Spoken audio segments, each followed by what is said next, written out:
Aksi heroik seorang kakek berakhir tragis di kawasan pintu air Indah Bosowa, Jalan Manunggal 22, Kelurahan Tanjung Bunga, Kecamatan Tamalate, Kamis, 9 September. Pria bernama Tutu Degerani, 67, meninggal dunia setelah berhasil menyelamatkan cucunya yang terseret arus deras. Kepala BPBD Kota Makassar, M. Fadli Tahar, mengatakan peristiwa itu terjadi sekitar pukul 11.46 WITA saat korban memancing bersama cucunya di tepi pintu air.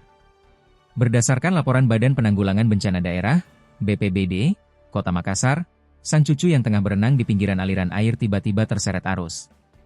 Melihat hal itu, Tutu Degerani langsung terjun ke air tanpa berpikir panjang. Ia berhasil mendorong cucunya ke tepian, namun dirinya justru kembali terseret oleh arus deras dari arah pintu air.